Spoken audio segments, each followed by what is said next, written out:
It doesn't seem like weather has stopped weathering for the last 5 weeks or so. Freelance in any business is a constant hustle, trying to keep yourself working. I woke up quite abruptly from a nightmare I was having, and that nightmare inspired the script I'm writing now. I'm nearly 40 at this point, and I thought to myself, I've never even had a script option, and I've been trying for 20 years, so I said yes to everything. It's insane to me that I can't go and see the latest foreign language film in a cinema in a city. Just this lone voice go, boring!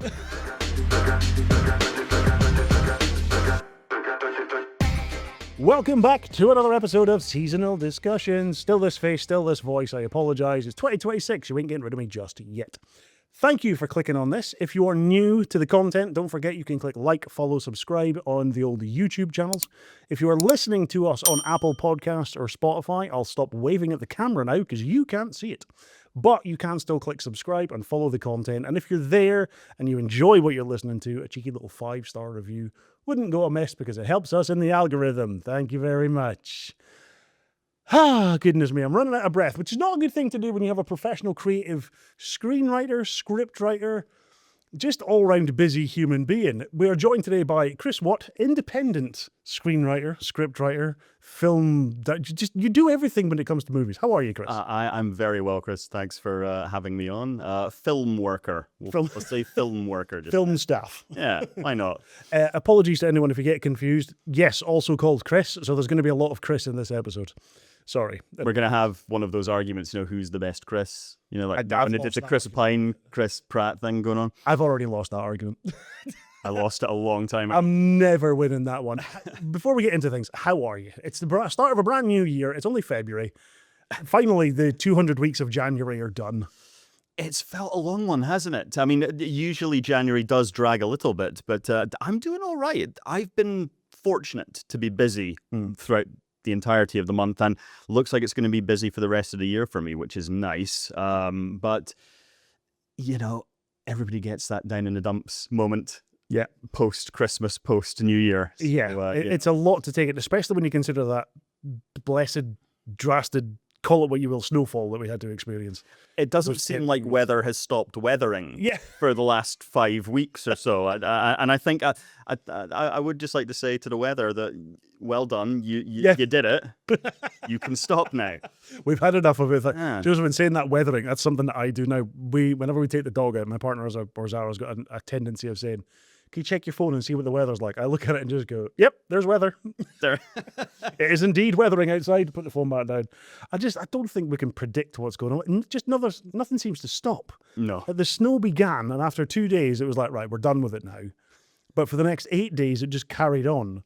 And now we're at that stage with this wind and rain. It's just nothing seems to relent. I'm hoping that summer is going to be the same. So when the sun does come out, we'll get at least 10 days of it continuous, so we can say we had some form of enjoyment. Couple of days in a beer garden. That's all we ask. But no, it's one of the joys of working from home is that whenever the weather does hit, you just get the food ordered in and don't go outside at all. Would you say that's a joy of working from home or a hindrance? Because you can't call in sick either if you work from home. It's true. When you're off. Yeah, when you're your own boss, it's really hard to lie to yourself. But and you can't use your child as an excuse because your child is there. But sending yourself a WhatsApp message. Sorry, I can't come in. What are you on about? But it is funny because I have a lot of people that said, I've worked freelance now probably around nearly 6 years now. From the point at which I quit the day job, which we'll probably talk about. But it is interesting. Everybody always says, oh, it's great. You can choose your own hours and you probably can get to relax. I'm like, people don't seem to understand that freelance in any business is a constant hustle, trying to keep yourself working, keep yourself consistent. So, you're up at 6 a.m. and sometimes not finished till 7 o'clock at night. But these are champagne problems, I suppose. True. And even when you get a day off, you don't really get a day off. No. There's still something. You'll be checking your phone and responding to emails. There'll be some form of social media that you need to put out or something. It's probably worse whenever you're someone like me who's a writer, because even when I have a day off, this doesn't shut off. And if I have a spare minute, I'll be thinking about a plot point from something I'm working on, or a character will come to me, or a line of dialogue. And I've always got these little notebooks that I'm scribbling things down in. So you never switch off. It's hard to register for the dole or anything. So Yeah. say, how many hours a week do you work? And you're like, every hour I'm not asleep. It's like, how many are there? Yeah. When you're asleep, though, do you keep a notebook by the bed? That's something I have a tendency of doing, and we've spoke about it with a few other creatives on here. The brain never shuts off. The creative brain always has something in it. So we have 2 notebooks at the desk, one beside the bed and one in the living room next to the sofa. Yeah. So there's always something. If an idea comes, you have to write it down. Absolutely. In fact, weirdly enough, you mentioned that just last month, I woke up quite abruptly from a nightmare I was having, and that nightmare inspired the script I'm writing now. That's the way these things often happen. There's been a couple of instances where that has happened, where something I've dreamed ends up becoming something that I just stick into a film. Just comes out of nowhere. You waste nothing. Yes, this is it. The only idea that is wasted is the one you don't write down or try something with. That's a much more articulate line than I could have come up with. So obviously, before we get into the background and a bit more about yourself, you've mentioned, filmmaker, film person, film involved. Tell us a little bit more about who you are and what it is you do now. Sure. Well, I mean, I've been working now professionally as a screenwriter for around 5 years, but before that, there was a 20-year sort of like wasteland of life happening. I went to film school in 1998, and I went to the University of Northumbria in Newcastle, and I did 3 years there, got my BA honours degree, and the naivety of youth, I was 21 when I graduated, I thought, right, well, now I'm going to go off to London and I'll work at the BBC, and then I'll meet a producer who will find the money for my first feature film, we'll take it to the Sundance Film Festival, and that's me, I'm off to Hollywood. Yeah. Cut to 20 years later, and it still hadn't happened yet. But I suppose I'm something of a cliche to an extent, because you think to yourself, the cliche is, oh, he never gave up. Don't ever give up. Don't give up on your dreams. And because I didn't give up, it actually did end up happening. It's just it took a long time to get there. But, It's a good thing, though. That is the testament to perseverance. That just was there any point during that period from coming out, did you think, it's just not going to happen? Again, it's a cliche, but it was actually on the last thing that I decided to write. Yeah. It must have been around 2017, 2018, I had been working as a night manager in a hotel. And I'd been doing that for nearly 10 years at that point. And I thought, right, okay, this feels like this is what it's going to be. This is going to be the career. So I think I'm going to try writing one more thing, one more feature film. And if nothing happens, then I put down the pen and that's it. Because I'd had nearly 20 years of going at it. And then I put that screenplay into a script competition that was being done by the British Film Festival, I think it was. Okay. And it didn't win, but it did place as a finalist. But one of the judges of that festival was an independent film producer. And he calls me 2 days afterwards and says, I really like that script. I'd like to option it. I'm nearly 40 at this point, and I thought to myself, I've never even had a script option, and I've been trying for 20 years. So I said yes to everything. And it all started from there, really. So do you think it was one of the better things that you'd written by that point as well? Is obviously everyone, if it's the one that gets picked up, great, but you yourself might be going, well, hang on a minute, if this was picked up, why wasn't this picked up that I wrote first? Yeah, well, that's the thing. And I think that you're so right that sometimes that 20 years is necessary because life happens. And, in that 20 years, I had jobs and I lost jobs and I got married and I got divorced. I became a father. All this stuff happened in the space of those 20 years, and it all enforces the work in some way, and I think that, ironically enough, that screenplay is now no longer under option. It's back with me, and it seems to be the screenplay that will never get made, but it's the one I'm proudest of, because it's the one that pretty much gave me everything that I now have. Yeah. And I look back on the scripts that I was writing when I was in my 20s, and I just said, this stuff is just, there's a couple of bits, but good Lord, it's just... What was I doing? It's terrible. I looked through a screenplay I wrote in 2014 just the other day, and I was reading it going, I wouldn't make this, so I cannot be angry at the people who said no to this. It's but it's all learning. You're constantly. I'm still learning. Yeah. Even now that I do it professionally, it's still a learning curve. And the wonderful thing about working now professionally is that you work to deadlines and you work on briefs. Sometimes the story you're writing isn't one that you've come up with. It's a story that somebody has brought to you to see what you can do with, and it's a whole different way of doing the process. And weirdly enough, for so many years, screenwriting felt like the hobby, and the career was working in hotels. And now it's the career.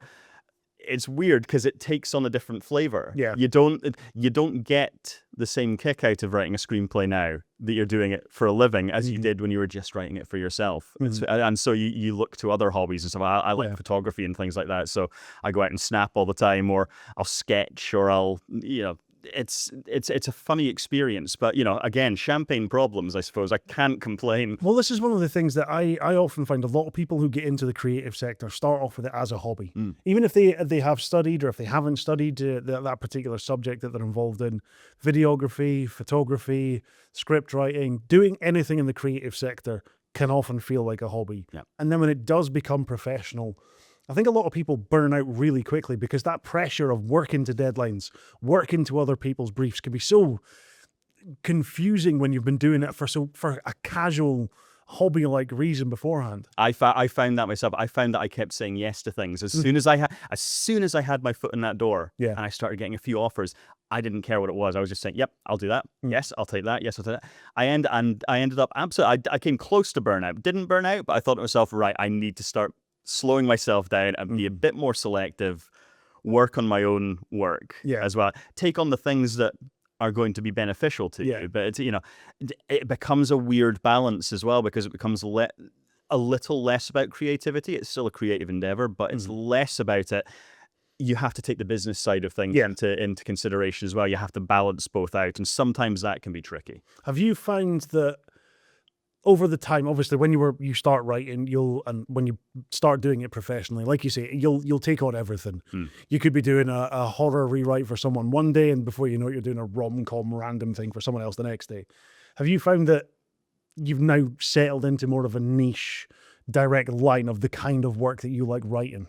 I think so, and weirdly enough, it's something I was speaking with a couple of producers just the other week about, is the idea that very often you do have to put yourself, I think every creative person is worried about being pigeonholed, but I think if you want to actually have a career, pigeonholing is not necessarily a bad thing, because if somebody knows that you're the guy to go to write like a tight thriller or to write a claustrophobic horror movie, they're going to come to you with things. And so that way finding the jobs is a little easier. But at the same time, my tastes, weirdly enough, seem to have gravitated more towards things like comedy drama and drama in general. And unfortunately, that's a genre that's not really very reliable for producers anymore. In fact, I've had a few producers say to me, look, I can see the list of screenplays that you've written and that you've got. Don't worry about the drama ones. Drama's dead. The thriller ones, the horror ones, they're the ones that we want, because they're the ones that people are going to see just now. And I understand that. That's where the business side comes into it. But if I could have it both ways, I'd probably write comedy drama for television and do like serialized TV, because that would allow me, I think, to sort of like satisfy that itch to do drama and comedy and the things that sort of like day-to-day life drama, as opposed to people in a cabin in the woods getting chopped up, or a thriller in which somebody's being blackmailed, or all those things, which are fun to write, don't get me wrong, but I think that seems to be where I found my place. I seem to be becoming the thriller guy. Yeah. This is it. And it can be, you have to try everything, I suppose, to find what you are most, I don't want to say, like you say, pigeonholed, comfortable in. It's that once you become known for doing something well, I think it's far too easy for people to see that as a bad thing, because they're like, that's not what I want to do. It's like, we understand that. If it's not what you want to do, then don't do it. That's right. But if you are going to keep doing it, accept that you are known as being really good at doing this. That's right. Like, no one was going to take a script for 50 First Dates and take it to John Carpenter or try and make a film out of it. Absolutely. I mean, I would have watched that, though. Hell yes. I would have watched that. But it's knowing, like you say, knowing that where your strengths lie. Yeah. I mean, you look at someone like Stephen King. Stephen King is a writer who found his niche, and he absolutely ran with it. However, as he started to get older, he was doing things like the Richard Bachman books, and he was allowing himself to grow as a writer. And I mean, you read his horror books. I mean, yes, it seemed like he churned them out, and they're big, thick tomes, these things, but they're brilliantly written, beautifully written. And it's because he was constantly writing, not just horror, he was writing for himself. He was just writing just to write. And that's the thing that I've found trickier to do now that I'm busy working professionally is finding time just to write for myself. Yeah. Because I used to write scripts on spec, as we call them, which is that you have no illusions as to whether the screenplay is ever going to get made. And that's what I spent 20 years doing, was writing screenplays just for me, because I wanted to see if I could tell that story. And then whenever you get into the whole development side of things and the deadlines of it all, it feels less organic, I suppose, and more like you're just working towards a structure. And that structure works, don't get me wrong. And, there have been films that I've done that have managed to be written, gone into pre-production, development, production, and post-production within a year, and that's rare, because often films can take 2 or 3 years to make. How restrictive do you feel that some of those timelines and guidelines can be? Do you think that restricts you creatively, or does it just restrict your clock? Does it just restrict you on time, or do you feel that sometimes those restrictions can actually almost implant a bit of writer's block in and of themselves, because you feel like you're having to work to someone else's deadline? That's a good question, and I think that it depends on the project. Sometimes, to use fiction examples, if I had been given, say, 2 months to write Oppenheimer, that's not enough time to write a film like that, or to write a film that's going to be of that standard, that quality. That's something that takes sometimes years to do. Whereas, say something like my own first film, Stalker, that was written relatively quickly. But then the development process, once it had been optioned and picked up by the producer, it then took about 5 or 6 months of rewrites. But I think that you're absolutely right. Say somebody comes to me and says, look, we need this script rewritten in 2 weeks, and it's maybe like 180 pages, and it's a dense psychological drama about therapists or something. You think to yourself, this is going to take me longer than 2 weeks to do.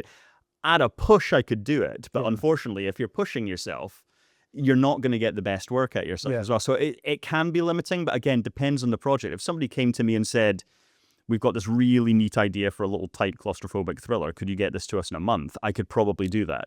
And not feel too pressured, because if I spark to the idea, I'll say, I know what I could do with that. And I mean, often first drafts only take me about 2 weeks generally to write, once I've set aside those 2 weeks. But there is 2 or 3 months of outlining and treatments before I get to that point, because when I was writing spec scripts, I didn't outline. I just would start page 1, I'm going to start writing a story, and I would just go all the way through. That's why the scripts aren't very good, because if you outline, then you don't get lost. You know exactly what needs to be written to make all the bits work, and writing screenplays is really difficult. Like any writing, people don't consider just how much has to go into it. You have to consider every single character. What is each character's arc? What's their journey? What's the Aaron Sorkin, the great screenwriter of The West Wing, he always talks about, whenever you introduce characters, give us a desire and an obstacle, show us what the characters want, and then put things in front of that. That's the basic building blocks of drama, and having the time to work on that stuff is priceless. And a lot of times you don't have that time, and that's what I think you don't do the best work. What do you find is the more difficult aspect then of doing these kind of things? Is it the character side of things? Is it the world building side of things? What do you personally find? Obviously, everyone will be different. Everyone has their strengths, their weaknesses. Everyone has something that they love doing. Tolkien, you would probably talk about world building over character building. I'd never thought I needed to know the history of a tree branch. Turns out that reading Lord of the Rings meant I did.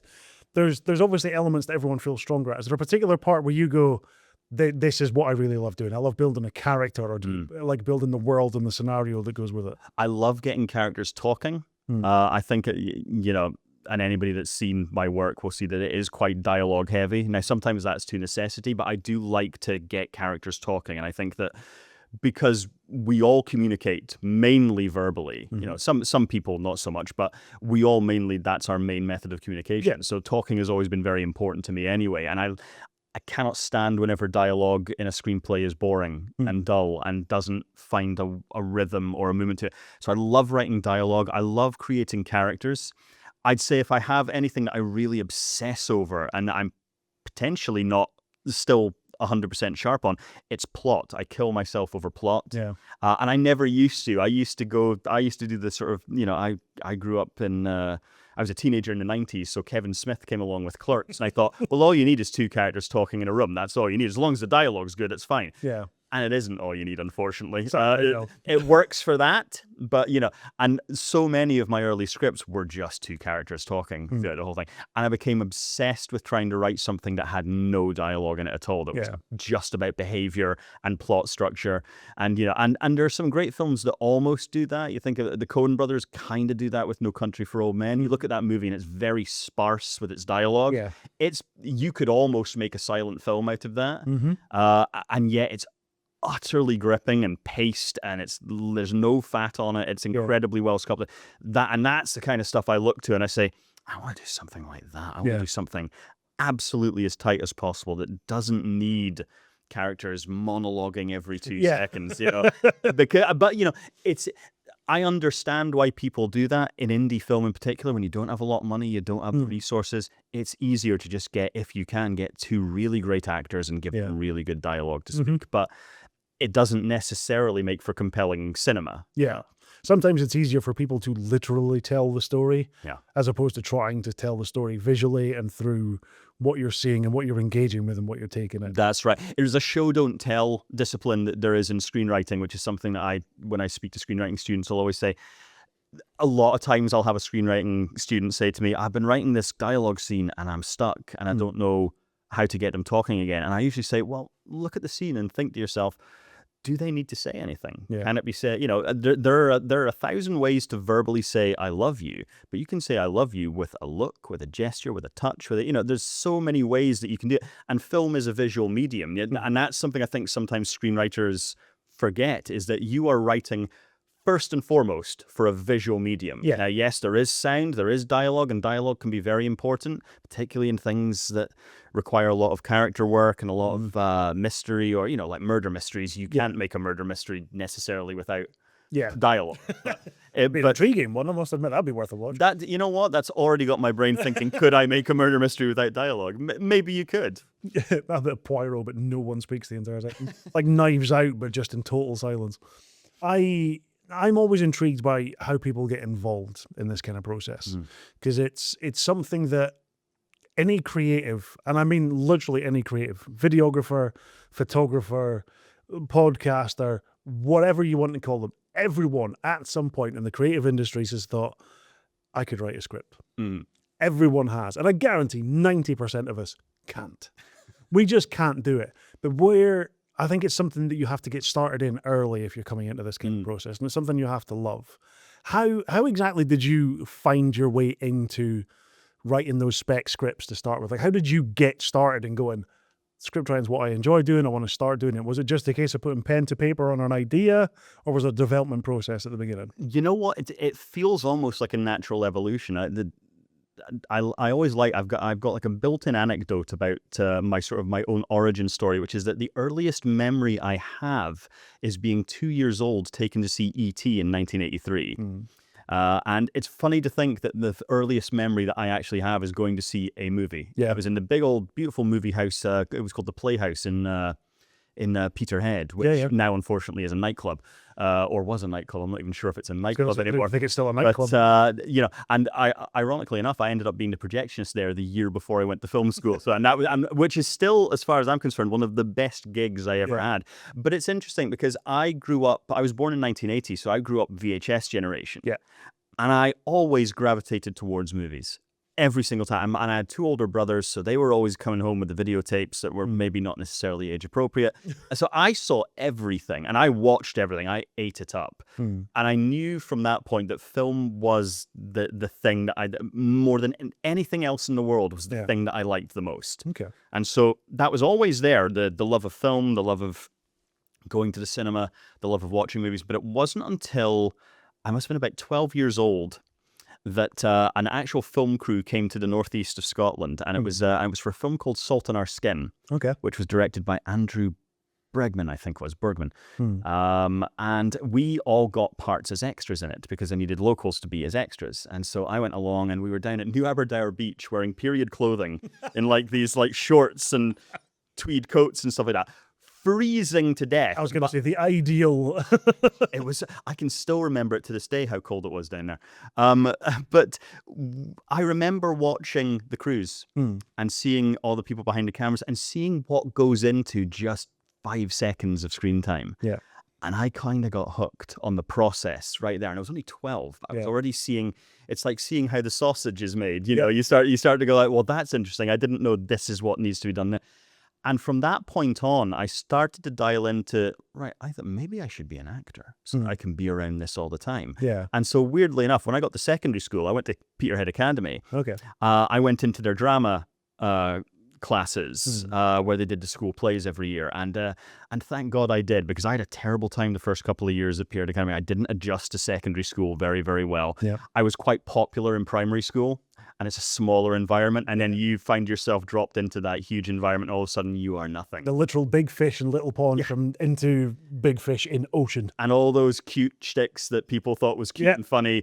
You ain't so cute and funny anymore. And I had a really bad couple of years, but then when I started doing the drama, it clicked. Yeah. I found my people, you know, I found a place where it made sense. And I found a place where someone like me, who, when I was in primary school, I think I was quite extrovert.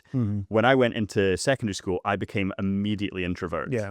And it was only once I started doing those plays and those school shows that it allowed me the currency to be an extrovert again.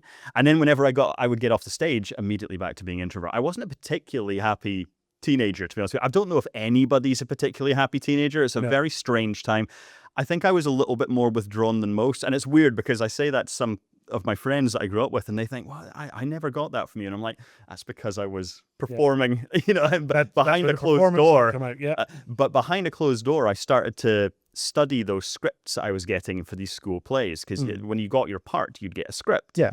Open that script up. I suddenly saw this unusual structure. You saw that's where the dialogue goes. That's the action description. You could see how sparsely, unlike a novel, it was very specific. It was like, you walk this way, he stops there, he opens a door, he says this. And I thought, oh, I quite like this. This is interesting. And so from that point on, I started writing for myself and saying, could I do this? Can I make my own stories up and put them in this format and maybe do it in the school theatre, maybe do this, that, whatever.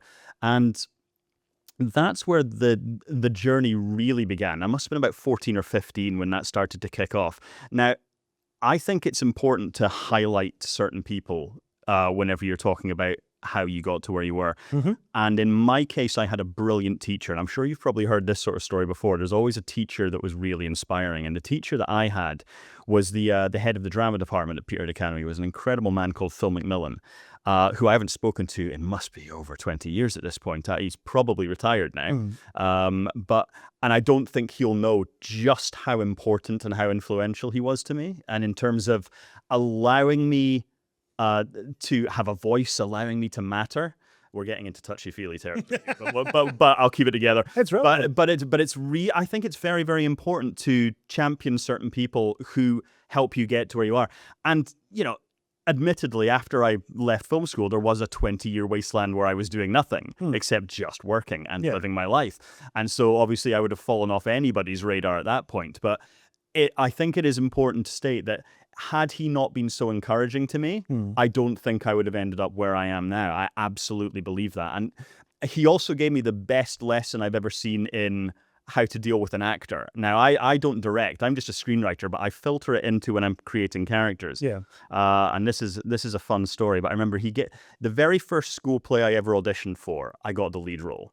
And I've never done this before, so I was bricking it. And he brings me out for the first rehearsal. And I stand there and I corpse. I kind of freeze. Yeah. I freeze up and I didn't know what I was doing. And I'll never forget him coming over to me. And he took me to one side and he says, we're going to do your thing tomorrow. And he says, so you just go away and you think of the lines and we're going to do your thing tomorrow. And we're going to go ahead with this just now. And then he continued the rehearsal with me still being involved, but not having to be prominently there. That was one instance that I'll never forget because that was very kind, I thought. And it helped because that next day I came back and I was like, well, I'm not doing that again. And boom, I was on and I was doing it. The other great thing he did was during the rehearsal process for this, I remember at some point I started to get kind of comfortable with the idea of being an actor. And I was like, right, I'm going to show what I can do. I started doing my acting and I started doing pauses and I would stand and I would look about as if I was thinking about things to make sure that I was communicating to the audience that I was thinking. And I hear somewhere from the back of the theater, just this lone voice go, boring. And it was Phil. And I've never forgotten that. It was the only direction he ever really gave me. He says, boring. Yeah. Don't be bored. Just Just act. Just act. Don't be pretentious. I was like 14 years old, and here's this punk kid who's just trying to enunciate and be take everything in, sell everything at once, so you just get boring echoed from the absolutely. But I mean, the other extraordinary thing about Phil that I want to mention is that in, I think, my sixth year, he allowed me and my best mate Dave Snedden, and we'll talk about him in a bit as well, because that's another influential person who's also local. But he allowed us to write the school play. Okay. For the end of the year. Now, this is a huge deal to us because usually you'll do Grease or you'll do Oliver. You'll do this. He let us write this big, dumb, stupid science fiction Star Wars ripoff rock musical thing, and we put it on and we performed it. Yeah. Now, I don't know any other drama head that would have allowed the responsibility of the end of year show to go to these two idiots. But he knew that both of us were dialed into going to film school. He knew that both of us were interested in screenwriting. Yeah. And so he encouraged us in that way. Unbelievable revelation to have somebody that felt like our first commission or something like that, And I've looked back at that script; it's terrible, it's awful. But trusted with the process of creating it. But man, we had fun, creating it, and I think that was hugely influential to me. So off the back of that, leaving school and going off to university, I was lucky. By the time I was 14, I knew what I wanted to do, and I know a lot of my friends, even by the time they finished secondary school, they had no clue what they wanted to do with their lives. So I always felt really fortunate that I did. And so I always knew I'm going to film school next. That's what I do from this point on. And weirdly enough, I actually got an audition for a drama school to go and try my hand at acting. And I went along to this drama school in Manchester, which was attached to the Coronation Street studios. So I remember thinking, oh, wow, I'll really make it here. I'll go to drama school, I'll do my years, and I'll go into Coronation Street. Straight after. I'll be Ken Barlow's son or something like that. It'll be amazing. Another one. The secret one that you have, because he got around, did Ken. So exactly. I would imagine he's got seed everywhere. There'd be quite a few illegitimate ones popping up. Absolutely. That was almost a spawn-off series in itself.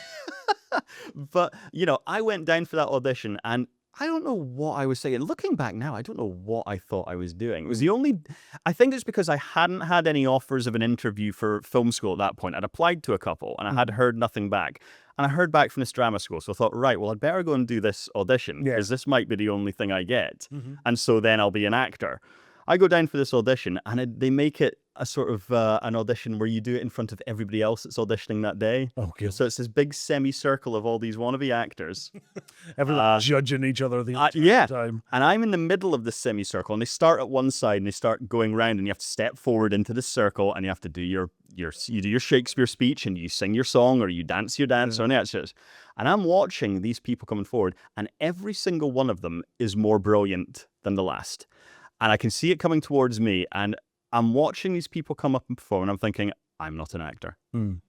Not only am I about to crash and burn, but they're probably all going to turn on me and rip me to pieces, and that's going to become a performance piece, and and they'll all get in, and I'll be dead. Yeah, that's what I thought. And honestly, the audition was a blur to me. I know I stepped forward. I think I did a piece from Much Ado About Nothing. I did a speech that Benedict gives or something like that. I don't remember what song I sang. It must have been horrible. But I walked out of that audition room and I said, there is not a chance on earth I've got this. And not only that, I don't want to be an actor. Yeah. This is not for me. 2 weeks later, a letter arrives from the University of Northumbria. Please come down for an interview.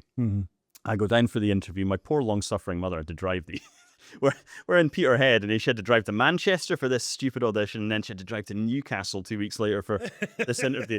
God love her. And her driving days are done now, but she still remembers it. It's amazing what mothers will do to make sure you're getting out of the house.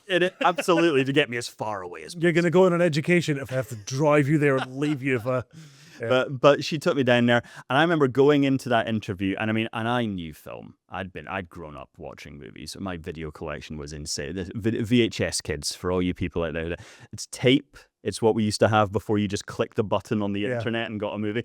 But I remember going into that interview, sat down, and we spent 20 minutes talking about film and about film art and about what films I like. And I showed a couple of the screenplays that I'd written, and I walked out of there complete opposite of walking out of the audition room in Manchester saying, I've got that.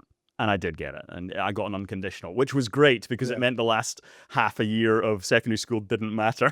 So is that the closest option for you then, education, like further education wise? Was there anything still available within Scotland that you applied to as well, or was it primarily based sort of down south England? I applied to Glasgow. Glasgow did have a film program at that point, and I did apply. Aberdeen had just a media program, and it was only a year long. It was like a college course. Yeah. They didn't have anything. They have much better programs now, but it was just a year-long college course. And I thought, I need to go somewhere where I'm going to meet the right people. I need to go somewhere a little further afield. I need to go somewhere that's got potentially more facilities. Yeah. And the University of Northumbria was great at that point because Mike Figgis, the great filmmaker, was kind of like the head of the film department. And he would come along maybe once a year just to rally the troops, stuff like that. Mike Figgis had just been Academy Award nominated for Leaving Las Vegas, the Nick Cage movie, and he'd started experimenting with digital film and all this sort of stuff. So I thought, oh, this could be interesting. So when I got that, I thought, I'm going to go to Newcastle. And when I got to Newcastle, I just talk about my eyes being open. That was a city I'd never seen before. It was vibrant. And you talk about an artistic, creative city that allows the people to be artistic and creative. Yeah.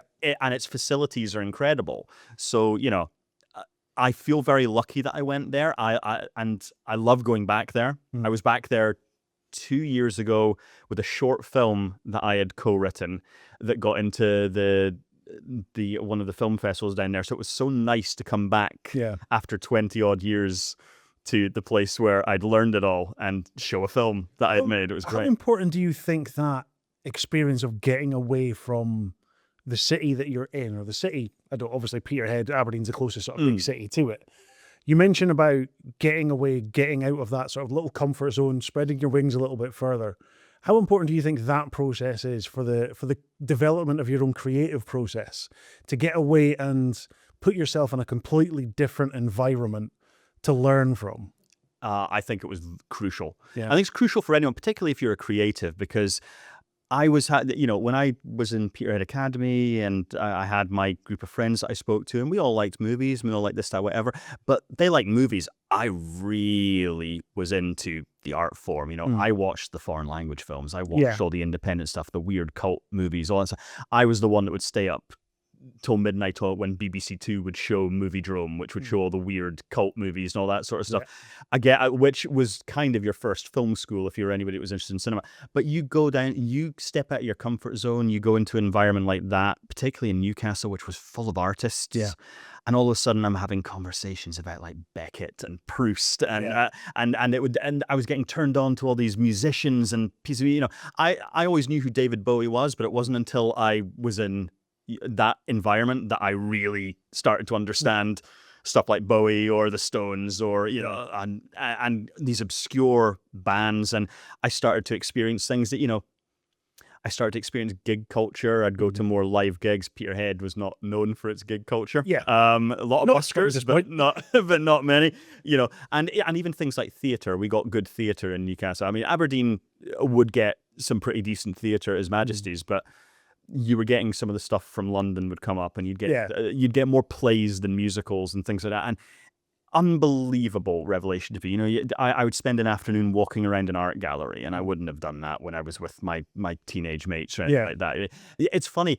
You suddenly feel more comfortable to call yourself an artist. When I was a teenager and I was starting to write scripts and make movies, I would never dare to call myself an artist in front of my friends because I just feared getting laughed out of a room. But I remember my screenwriting tutor in film school, a guy called Adam Gans. He said to me, "Don't be afraid to say you're a screenwriter. That's what you're doing. You're a screenwriter. You're an artist. Don't hide behind something. Don't hide behind a pose or an ego or anything like that. Just embrace the fact that this is who you are and this is what you do." And I think that's a good lesson for everyone. You hear a lot of people, and not even necessarily people in film school or anything like that, but people who say they're aspiring. I'm an aspiring filmmaker. I'm an aspiring actor. I'm an aspiring screenwriter. Now, if you're doing it, you're not aspiring, you're doing it. Aspiring suggests that you're doing it, but you'd really like to do it for a living. And I think that's probably where the separation is. But I think it's incredibly important to, and I say this to students as well, I say, as much as I think getting those opportunities is great. Don't be afraid to live your life. Yeah. Travel, fall in love, fall out of love, have sex and eat the weird foods and have little moments of hedonism and all that sort of stuff. But don't go too far. Yeah. Drugs are bad, kids, but not in excess. but Yeah. no, everything within moderation, but experience everything. Yeah. Don't be afraid to open up to life, because particularly if you want to be an artist, Yeah. you got to know as much about life and about different people and cultures and all that sort of stuff. You need to know as much as you can, because it's the only way to embrace being able to write anything. I like to pride myself on the fact that if you give me any subject matter, I could write something for you. I like to think I'm multi-genre. Yeah. I don't have a particular genre that I'm best at. I could write anything given the right amount of time, because there's research and there's 20 years of life experience behind you. So I think it's really important. Life experience is a big thing for people now. I mean, my son's 19 years old. He went from primary school to secondary school to college, and he hasn't had a chance to go out and get himself that real world experience. And when we started Season, he is the N in SZN Media and Season Media. Right. So they're all our initials. I've been called Smack for years. Z is Zara, N is Nathan. And he originally was going to come and help us out here and do stuff with us, but he made that conscious decision to go, no, I want to go and get a normal, air quotes, job, stacking shelves in a supermarket or working behind a bar somewhere or serving food. Life experience. That's sweet. And his own thing, it was putting miles on his soul. Yeah. It's just a way of going out and getting those life experiences. And I think it's never really fully appreciated just how big an impact those life experiences can have on a creative individual. That's right. Because you've got so many other things now to draw on going forward that you might not realize has become a core memory for you to draw on until you actually need it and try and use it later on. And don't be afraid to fail as well, because I think failure is a big part of that too. I've the last 20, 30 years, I've had my ass kicked by life a whole bunch of ways. And some days you're so down that you just cannot see a way through it. But everything that happens, I always liken it to it's a door closes, but you don't just step away from the door. You turn to the next door, because you don't know what's through that next door, And by that door being closed on you, it has made you have to take that door.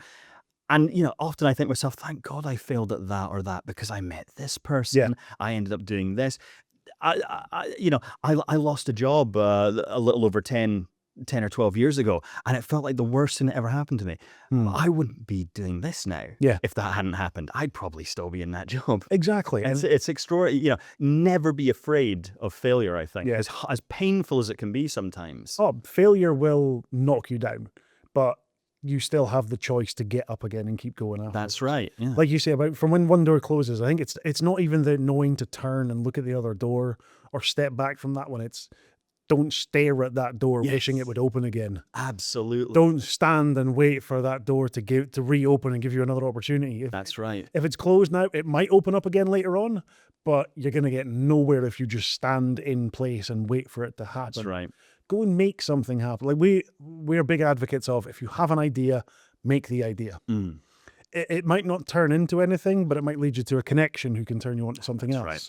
It might take you, if you have an idea, make the idea. There's a reason that content creators, influencers, call them what you will online, get as big as they do. It's because the only stupid idea is the one you don't make. That's right. If you have an idea, just make it. Just do it. Do something with it. They have an idea, they go out, they put the thing out there. If it fails, that's fine. They've got 50 other ideas that they're going to make and do the next one. That's right. Just make the thing. If you have an idea for a story, write the story. Speak to other people who have got experience in writing these stories. Yeah. Speak to someone who maybe doesn't have experience in it, but can at least offer you some insight to it. Just like you say, don't be scared to fail. It's going to happen. That's right. Failure doesn't have to hurt. Falling over doesn't hurt. It's the landing that hurts. And also try not to be a dick. Because you have no idea how many people will come back around that you think you're never going to see again.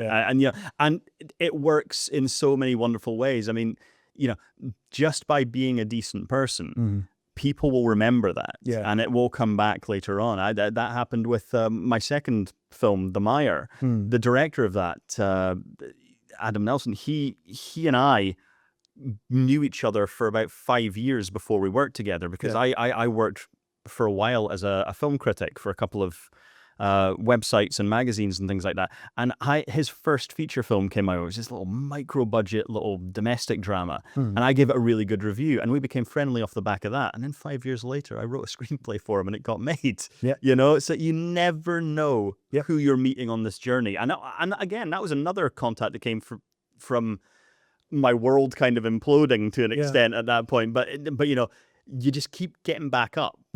Was it even like us connecting to get this on the go was done through someone that I never knew that you knew, and it's a straight Ross Milne, who's been a guest on our thing in the past. It's anything can lead to a connection. That's right. It won't always lead to one, but if there was a chance that would, you're not going to know unless you've gone out and done it and tried it in the first place. I've been married, I've been divorced. I look at all the negative things that have happened, but without those things, I wouldn't be sitting here doing what I'm doing now. So they were failures, but they weren't world-ending failures. Absolutely. But at the time, it feels like it. But, Exactly. and a lot of times you hear people say, oh, I have all these regrets. I'm like, never have regrets. Yeah. Because, you know, regrets are just, it's just like you're paying interest on something that, you know, is not worth you paying the interest on. And it never delivers anyway. You know, I could have regrets about a marriage ending, but I got a daughter out of it. My daughter Ellen, she's 14 now, and she's amazing. Yeah. And, you know, so how can I look back and have any regrets in that respect? So, you know, and again, that's all life experience. That all goes into the writing. So exactly. I mean, we've spoke about sort of where you are now, where you've been before, and what's led you to this now. And obviously, we're both, you know, older gentlemen. We both have teenage children. Yeah. The important thing for us in that regard is the future, but it's not just the future that for the kids themselves, it's the future of the industry that we're in. How do you see the future panning out for Aberdeen as part of the creative side of things? Because obviously we spoke with some people in the past about Aberdeen's, it's still rooted in energy. I'm not going to say oil and gas because we're moving into energy now, apparently. Some alternative way. But Aberdeen needs to find what it's going to be after this has done, because energy is not going to be there forever as they're at the forefront of Aberdeen. There is a future, and I think the creative industry is the future of Aberdeen. So what would you say is something that Aberdeen needs to do as a community, as a city, as an entity to help develop that creative sector? I think it comes back a bit to that thing that my screenwriting tutor said about don't be afraid to call yourself an artist. Don't be afraid to embrace creativity. I think what Aberdeen needs is to embrace its culture. Yeah. Embrace the creative arts and embrace that culture far more than it is. You know, film culture in particular. I'm sure you've talked before about the Belmont Cinema and the fact that closed, and the fact that, you know, there is a film culture in this city. It might not seem like there is, but there is. I mean, I went to see Mulholland Drive at the Cineworld last week, and I was incredibly enthused that, number one, it was in a large screen, but that it was also nearly full. Yeah. Nearly like 300 people there. And you say to yourself, that's a 25-year-old David Lynch movie. Yeah. And that had a nearly sold-out screening. Anybody that says there isn't a film culture in Aberdeen is lying themselves, and not just a film culture, an artistic culture. Yeah. We have had some extraordinary artists have come from this area. But for some reason we just don't talk about it enough. We don't shout about it. We don't illustrate it enough to people. Yeah. You know, we need to embrace that. Funding for the arts is something that needs to be. I don't want to say prioritized, because that makes me seem like the artist that's pissing and moaning, because there are obviously more important things potentially. But for people who want to be artists and people who embrace a creative lifestyle, that is important. And I think that, you know, there needs to be a give and a take. And I think that we need to find ways to facilitate one off the other. I think that is important too. You know, why is it that Edinburgh can have a film festival and Aberdeen can't? Why is it that they can have a fringe and arts festival and we can't? You know, and we have little festivals here and there, but they don't have like a global impact. Edinburgh's a global impact festival. You know, I don't understand why Aberdeen can't have that. I think visually, I know a lot of people give it grief, but I think visually Aberdeen's a really interesting city. Yeah. I don't know why more movies aren't made here. We had John S. Baird, God love him, another man from Peterhead, who made it into the film industry. That's the Tetris movie. When which was shot portions of it were shot here because the geography matched Russia in the 80s, and closing down part of Tilly Drone for the zoo. Amazing. Never thought I'd see that for a big movie project. And it was worthwhile. And I mean, he's done great. He actually came to my daughter's primary school and gave a wee talk to them. And I remember my daughter coming home, she was only like 6 or 7. She said, "Daddy, do you know who John S. Baird is?" I'm like, "Yes." I never heard of it. So that guy. Who? What are we talking about? Very, very talented man. And he's done extremely well. Yeah. There's not many people who have come from Peterhead have ended up in the film industry. We've got Peter Mullen, was born here. But everybody thinks of Peter Mullen as Glaswegian because he moved very early, and he's more Glasgow than Glasgow. I think Peter Mullen. God love him. But there's not many people who've gone into the film industry, and so it's wonderful to see that he's quite supportive. He did come back here. He used facilities here, and it is tricky, I know, because obviously you look at Glasgow, which is a film centre and all that sort of stuff, but most of that studio space is used by Hollywood movies. Yeah. It's not used by the local filmmakers. It's not for the local filmmakers. It's to pump more money into the economy. And, I understand that. Again, that goes back to the balance of business and art. But Aberdeen, I think, could really have it all if they just had a little bit more courage in the funding and a little bit, it's insane to me that I can't go and see the latest foreign language film in a cinema in a city. Yeah. Whereas you go down to Edinburgh or Glasgow, there's at least 3 or 4 places you can go where you can watch a foreign language film. There's not just a city, the third biggest city in the country that it's in. It's not like there's many cities in this country. No, but we have to 7 now, I think they've got now. 7, maybe 8, I don't know. Can't remember how many we've... I understand that Aberdeen is still in the ripple effect of the boom that came in the 80s, but late 70s into the 80s. I remember how when I was a kid, we'd come into Aberdeen on a weekend, how busy it was, how much commerce there was. Every store on Union Street was packed, and it was all department stores, and the good times were rolling. And then, of course, it all comes crashing down, as it inevitably does. It's when the bloody Wall Street crash happened. They had the 80s, and it was yuppie central, and it was good times for everyone. And then, boom, economic crisis, and it's nightmare time. Yeah, I think Aberdeen has a lot of cultural background to it that it just doesn't explore enough. Mainly because, the funding's not there for it. But there are so many small independent people that are trying to do what they can. Like there's Ross, who's been in before, Sarah Stroud, who was a lecturer at ESCOL, who does so many small, independent, low-budget films. But speak about someone with an artistic vision. Absolutely. Jesus, the vision that's there behind Aberdeen's creatives, it needs to be, if we're not going to put the funding into creating these things, we need to find a way of talking about them to bigger audiences. Yes, I agree. And it's not just about, bringing bigger productions here is great. But when those productions come, we want them to be able to use the talent that's here as well. Make use of the young filmmakers, the young videographers, the young scriptwriters, the young runners.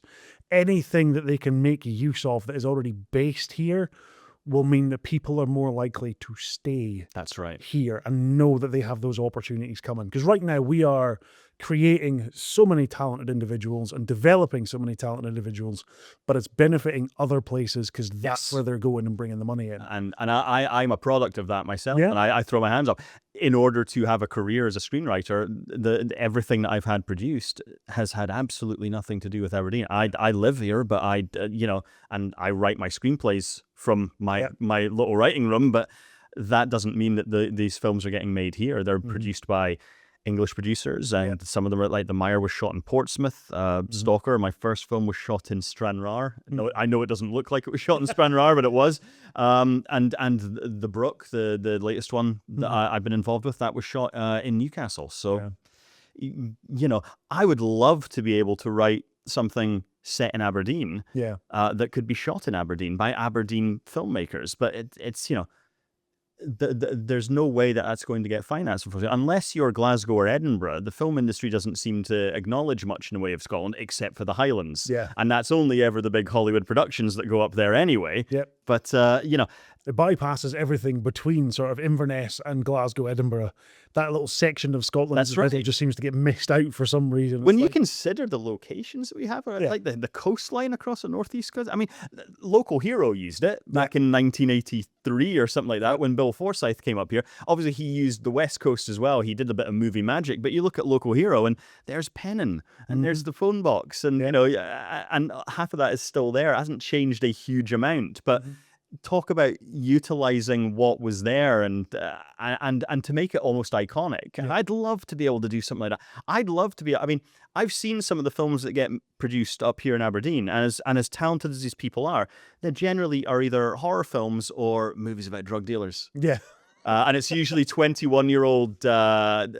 Actors with guns, and it just doesn't quite look right. Yeah, it's not all quite very... Aberdeen that we know. No, I'd like to see somebody write a nice romantic comedy that's based here. I'd like someone to write a decent thriller based here that is not reliant on drug dealing and working class environments and all that. You know, there are ways, I think, that there are so many more stories you could be telling about this city and using the city and the talented people we have here. Because you're absolutely right.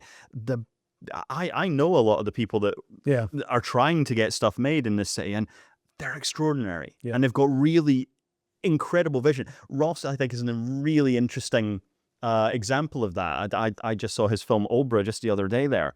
And it's extra. It felt like, I think I messaged him after I watched it and said, it's like Irvin Welsh meets an Adam Curtis movie. Yeah. That's what it feels like. And I thought to myself, there's very few filmmakers in Scotland that are having that kind of forthright vision.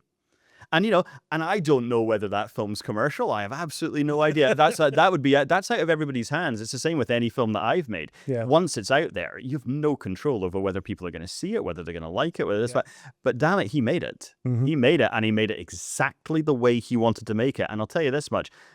I'm a member. I'm a BAFTA Scotland member, so I get sent all the screeners for awards time and stuff like that. So I watch a lot of films. I mean, I'm constantly watching stuff.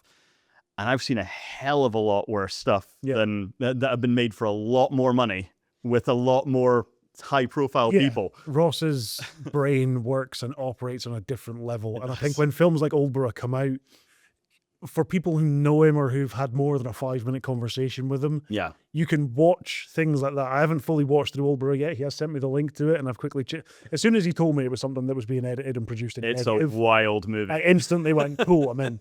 But if you've had more than a 5-minute conversation with him, or if you've listened to a previous episode where he was on, you can see that film and go, that's a Ross connection. That is a Ross film. Absolutely. That is the kind of thing he can make. Well, you've spoke about, obviously, your first film, Stalker, came out. There is one that you're working on just now, which you've mentioned. What can you tell us about that? Well, The Brook, that is a film that I've co-written with a filmmaker called Paul Stainthorpe. Now, Paul is a filmmaker based down in Newcastle.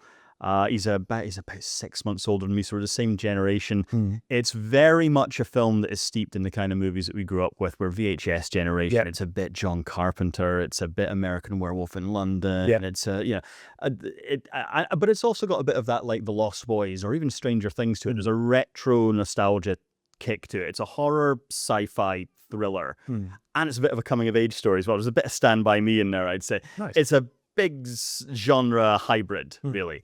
And he approached me about working on it at the beginning of this time last year. And this is how quick the process actually was. He approached me and said, he had a draft of a script. He sent it to me and said, could you do something with this? Because this needs somebody else writing on it. And I came on board as a co-writer. We wrote it together. And then by the time we hit the summer, he was already shooting it. And, you know, it's got a great cast. There's a few people in there that might be known. There's a few people from, there's a BBC show called The Dumping Ground, which I wasn't familiar with, but I think my daughter was aware of. But really good cast. We crowdfunded for that for most of the production budget and got a really good budget together for that. And it's in post-production now. It's editing. This is a little bit more ambitious than the other films I've done before. There's going to be a bit of special effects in here. Sound's going to be important. We've got there's a great Newcastle-based rock band called Jam Tub who have actually written a song for the movie, which is great. So it's going to have a soundtrack, which is going to be very cool. But really, we're aiming towards having picture lock by the end of April. I was actually speaking to Paul just the other day about this. I said to him, "I'm going to do this interview. How much can I tell? How much can I give away here?" And because I think we're aiming towards festivals and trying to find a festival. It'd be great to have it play at Fright Fest. I was at Fright Fest a few years back with Stalker. That's where that premiered, and it was just the perfect audience for that type of film. And they would be the perfect audience for the Brook. So we're very excited about that. It's lovely to have another feature film potentially coming out this year. But then you never know with these things, because again, the indie sector for filmmaking, I mean, we shot The Mire before Stalker, and yet Stalker came out in 2022. I think it premiered in Fright Fest. The Mire only came out last year because distribution. Yeah, the film had been finished and picture locked for about 2 years. Yeah. It's just finding somebody who was willing to take it on. Because unlike Stalker, which had a star, we had Sophie Skelton from Outlander in it. That's kind of the marketing point. We also had Bret Hart in it. Yeah, which also for people of a certain generation will know that he was I think in the tagline on the poster said wrestling legend Bret Hart. Which really is a bit of a misnomer because he's literally in the movie for about 30 seconds. Still counts. Still counts. But you know, he's the best there ever was, or whatever. Best there is, the best there was, the best there ever will. There it is. Not that I'm a wrestling nerd. No. See, I know very little about wrestling, but we were one of the very first people in our neighborhood to have satellite television in like 1989. Fair. And WWF was one of the things on Sky One, so we would watch the Royal Rumble. So we knew the icons. We knew Hulk Hogan and but so. I digress. Yeah. So, but essentially, so I'll come back to my point. The Mire, unfortunately, for what it was, really the concept is the start. We have 3 brilliant actors in that film, and I'm very, very proud of that film. I think that film's really, really interesting and contains, for me, for my own sensibilities, my own taste, some of my best writing, particularly the third act. I think the third act really sings, but those actors I just thought were magnificent. But none of them have been in anything that people know. So a distributor won't touch a film like that. Yeah, they're looking at it going, if we don't know the name, then we're not going to use it. Nothing marketable about it, except weirdly enough, in that we had a couple of bites from distributors in the States, but only because films about cults tend to be, and I try to pronounce that very carefully. Yes. My mouth close to the microphone. There's certain things that they will definitely show in America that are to that same film. But that kind of genre for some reason sells. They love anything that's cult leaders and those sort of cult communities. I mean, the elected one, so of course they're going to watch it. Yeah, exactly. Yeah. And I think that The Mire actually speaks to a lot of what's going on politically there as well. I'm not a particularly political person, but there's definitely a bit of my personal politics in that movie. I've realised now by me saying that we're now never, ever being allowed into America ever again. Which is probably a good thing, because I'm never going to go back. Listen, I'm conscious, time-wise, believe it or not, we've actually been chatting for nearly an hour already. Have we really? I know, goodness me, the time flies. Where can people keep up to date with the work that you are doing just now? What's the easiest way for people to find you, stay up to date online, and know what it is that you're working on? Probably Instagram, to be honest with you. I'm at the Chris Watt, which makes me sound really, really... Now, before... Wait. I love that. I tried just Chris Watt. I tried CGW. I tried all the different ones. All taken. No, it wasn't taken. The Chris Watt. So I was like, right, I'll take the Chris Watt. And I suppose, if I ever win an Oscar, then at least they'll know that I'm that Chris Watt. Yeah, it works. I mean, as a Christopher McDonald, every time I Google my own name, Shooter McGavin. I was going to say, I just keep getting Happy Gilmore popping up all the time, which is great for me. Then people go, wait, he has a podcast in Aberdeen? No, not the real one. But, Instagram is a good place to follow me. I am on other socials. I'm not on X. I was on X for 10 years, and then I just dumped it because when the Musk came along, the algorithm fell to pieces and nobody could see any of my posts. Yeah, because I do script consultations, so I use it to promote and network for any screenwriters that have a script that they want fresh eyes on and notes or rewrites, all that sort of stuff. I do that. But, Instagram's probably the best place to get hold of me. I'm on LinkedIn as well. That's more businessy sort of stuff, really. It's just corporate Facebook these days. Yeah, and I'm on Blue Sky and I'm on Threads, but but essentially it's exactly the same posts that I put on Instagram. So it's just the same stuff. So if you follow me on one, you're following me on all of them, so it's fine. Yeah. But There's lots of stuff we probably could have talked about here. Yeah. I mean, means it's a part 2. He's going to come back. I did want to speak about my friend Dave very quickly as well. Give us a Dave. Who was also Dave Snedden, his name is, and he actually runs a wedding videography company here in Aberdeen, and he'd been doing it for years in Ireland, like nearly I think about a decade. He'd established himself in Ireland, and he's moved through here to Aberdeen, and he's now having to reestablish himself. So he's got Dave Snedden wedding videos, which it sounds like I'm shilling for him. Everybody should go. Have you got a wedding? Dave Snedden wedding. But in terms of encouraging local businesses and things like that. But he was another one, much like Phil, my drama teacher, who came along at just the right time. I was 15. I had mates who liked movies, but he came along at just the right time. He came up from Glasgow to stay in Peterhead, and he went to Peterhead Academy, and he and I sort of like connected through a love of cinema, and he really knew movies as well. He was almost like the flip side of me to an extent, except he was making them as well. Okay. So he had, and it was all very Robert Rodriguez. We had the 2 VHS players, and you had the 2 tapes edit system. We would be shooting every weekend. We'd shoot a short film together on little camcorders. Every summer we tried shooting feature films and stuff like that. Again, finding like-minded people, I think, in this business. And this is relatable, I suppose, to the idea of Aberdeen, which is that this city has got a very strong artistic community, and it's got a very strong film community. To be honest with you, because of the films I've made and because none of them have actually had anything to do with Aberdeen, I've always felt a little separate from the film community. But I do know people that are in this film community, and they're wonderful, talented, fairly warm individuals who are very open to having discussions and conversations and creative conversations, and you never know where those conversations are going to take you. And that's why I love something like this. Doing this, highlighting local businesses and people that are running companies and people that are creatives and in the arts. This is essential, this sort of stuff. And I feel really fortunate to have come on it, because when I was 15, there was nothing like this in Aberdeen. And now good people like you are actually doing this sort of stuff. It probably works if you just say people. I'd drop the good. People don't. Well, I've got to think about the other initials in the... That's fair. I mean, I went to a networking thing this morning. They definitely wouldn't call me good people. But they say, help yourself to a bacon roll. I'm like, one? Excuse me? You've got me here at 8:30 in the morning. If you think I'm only taking one bacon roll, you've got another thing coming. Good person. Yeah, person. Take what you can get. Damn right. That's the whole point of networking as far as I'm concerned. Networking to me is pointless if you're doing it on an empty stomach. Listen, you say it's, you're grateful to have come on. We're grateful that you've graced us with your presence to come on and chat about it, because as someone who is now realizing his dreams essentially over the last few years of doing things professionally, that he persevered through, powered his way through, and actually got to where you want to be, doing the thing that you want to do professionally now, is an inspiring tale that a lot of younger people should certainly take, inspiration from, if I'm honest with you, because it's too easy to give up, especially after a prolonged period of time. My advice is never give up. Do other things if you need to. If you feel you have to do something else in the meantime, do it. But please, if you have a creative thought in your head, don't let it burn out. Please just do something creatively. Come and sit in here for an hour and chat on this thing, or make your own bit of content.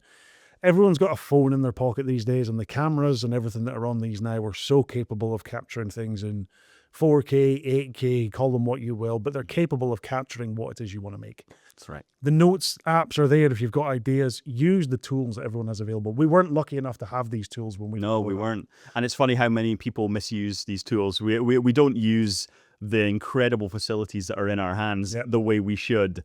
We use them too many people are spreading negativity and just using them to be cruel, use them as tools of destruction, use them as tools of creativity. You're right. In your notes, you don't have to write, this person is an asshole. You can write, once upon a time. You can start a story, and you can use again, you're absolutely right.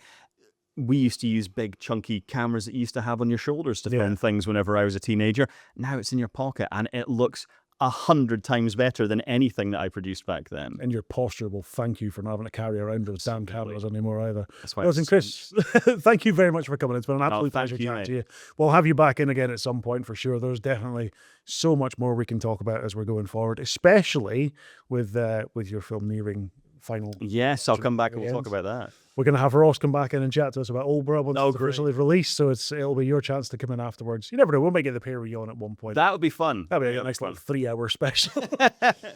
Seasonal discussions after dark. To everyone who has watched, don't forget the links to follow Chris will be in the description down below this, as well as where you can watch Stalker online as well. I'll pop the link to that down below so people can keep up to date with everything that's going on. In addition, you will find links to follow us on Apple Podcasts, Spotify, and of course, if you're watching this on YouTube, you can click the subscribe button as well. You can find us on Instagram, TikTok, LinkedIn, I think Milk we're cartons. on, somewhere. That's for a whole different reason. But if you yourself want to be involved in a future episode, or if you have anyone you think that has a story deserving to be told, you can reach out to us directly at info@sznmedialtd.co.uk. Season Media Limited. Thank you for watching. Thank you for listening. We'll see you in the next episode next Monday. Take care. Bye for now.